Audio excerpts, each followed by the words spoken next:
For over a century, farmers have claimed a single length of copper wire can double or even triple their crops. Yet no one can explain why the method is missing from modern agriculture.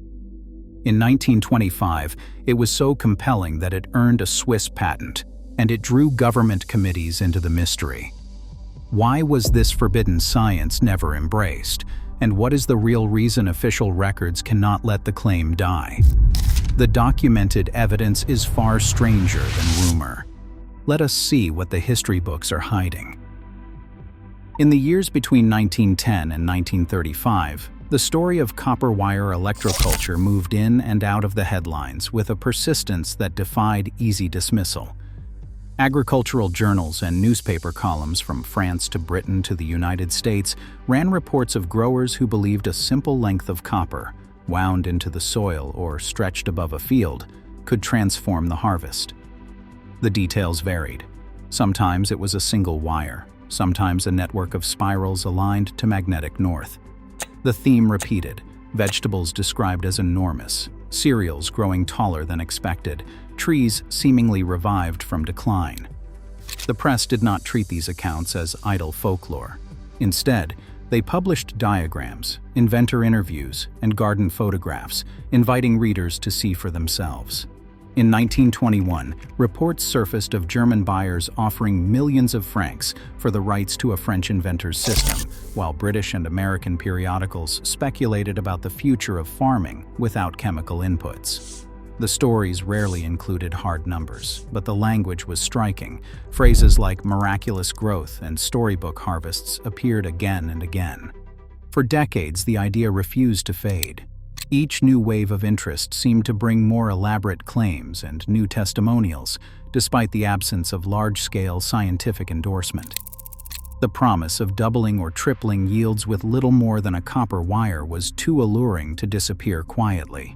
Instead, it lingered, documented, debated, and always just beyond the reach of consensus, waiting for someone to prove or disprove it once and for all.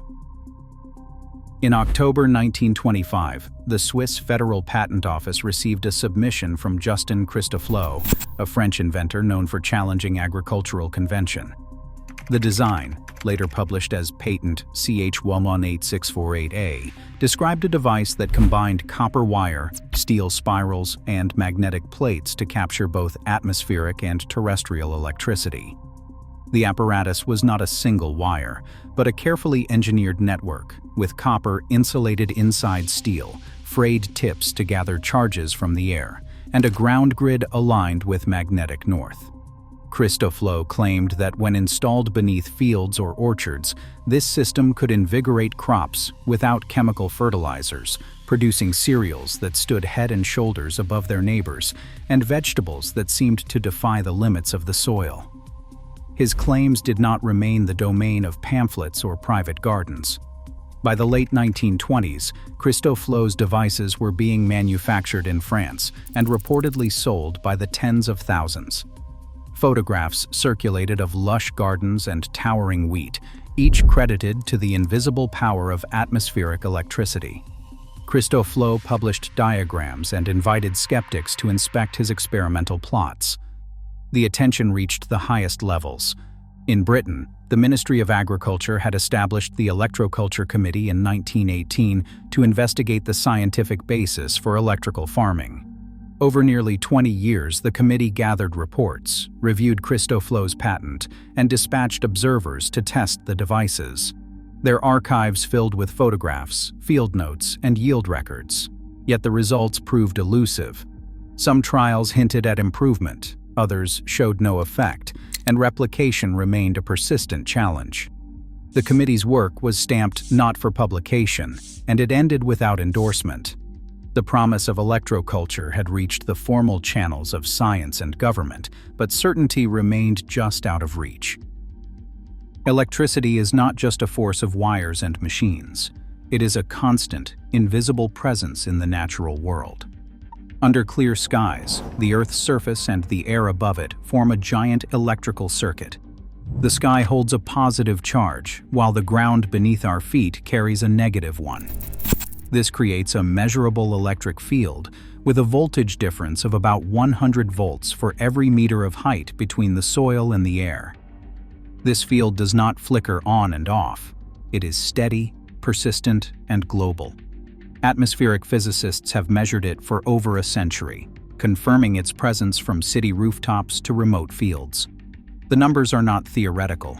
They are as real as the pull of gravity or the change of the seasons. Every plant, every blade of grass, stands in this gradient. The field remains strongest during fair weather, but even in turbulent conditions, the basic polarity holds: sky positive and soil negative. This ambient voltage is not a rare phenomenon or a trick of measurement. It is a continuous natural backdrop present in every outdoor environment on Earth. For those searching for a scientific foundation beneath the stories of copper wires and harvests, this field is the common ground. It is a baseline, not a guarantee of transformation, but a real and measurable feature of the landscape that any theory of electroculture must contend with. Plants are not passive bystanders in the electrical world. Inside every stem and leaf, electrical signals regulate growth, respond to stress, and trigger defenses. These signals travel as tiny pulses, sometimes just a few microvolts, yet they can change the way a plant develops or fights off disease. The sensitivity is remarkable. Even a shift of a few millionths of a volt can alter cell activity. Modern botany journals document these effects, showing that plants operate as living circuits tuned to the faintest electrical changes in their environment. This biological foundation gives the copper wire hypothesis surface plausibility. If plants are so responsive to electricity, could a wire in the soil or air really nudge their growth? The question has drawn serious attention from researchers. Yet when controlled experiments are run on side-by-side plots with careful measurements over years, the results do not match the grand claims. Peer-reviewed meta-analyses find no large independent studies confirming that passive copper wires alone can double or triple yields. Small trials sometimes report modest gains, but these are inconsistent and often confounded by other factors, such as soil copper deficiency or uneven watering. The evidence gap is clear. While the physics and plant biology are real, the leap from microvolt sensitivity to dramatic harvest increases remains unproven. For every anecdote of lush growth, there are controlled studies that find little to no effect. The research community continues to evaluate the claims, but so far, the data falls short of the promise. In the last decade, researchers in China set out to answer an old question with new tools. Instead of relying on passive copper wires, they built large-scale systems designed to harness atmospheric electricity using active high-voltage equipment. These systems used powered infrastructure rather than a simple wire, and they required careful design and management. These trials stretched across thousands of hectares, covering wheat, rice, and vegetable fields. The results were not subtle. Yields rose by 20 to 30%, a figure confirmed by multiple studies published through the Chinese Academy of Agricultural Sciences. In some regions, farmers reported cutting pesticide use by as much as 70%. A change that carried both economic and environmental weight. The technology behind these results was not simple. It required infrastructure capable of generating and managing voltages well above natural background levels, often hundreds or even thousands of volts. These powered systems produced measurable gains on a scale that passive wires never demonstrated. The distinction is critical. Modern electroculture, when it works, relies on active intervention, not the quiet presence of a copper wire in the soil. Chemical fertilizers did not simply outcompete copper wire electroculture on the field, they changed the economics of farming worldwide. The Haber-Bosch process made it possible to manufacture nitrogen fertilizer at industrial scale, and by the mid-20th century, annual purchases of fertilizer became standard practice. Today, the global fertilizer market is worth more than $200 billion. This model rewards products that must be bought year after year, not one-time fixes like copper wire installations. For growers, the appeal of a permanent solution faded as the industry shifted toward inputs that promised predictable, scalable results. Yet the idea of experimenting at home never disappeared. For less than $5, anyone can test copper wire electroculture in their own garden. The safe approach is simple. Set up 2 plots side by side, one with copper wire and one without. Keep everything else, soil, water, sunlight, the same.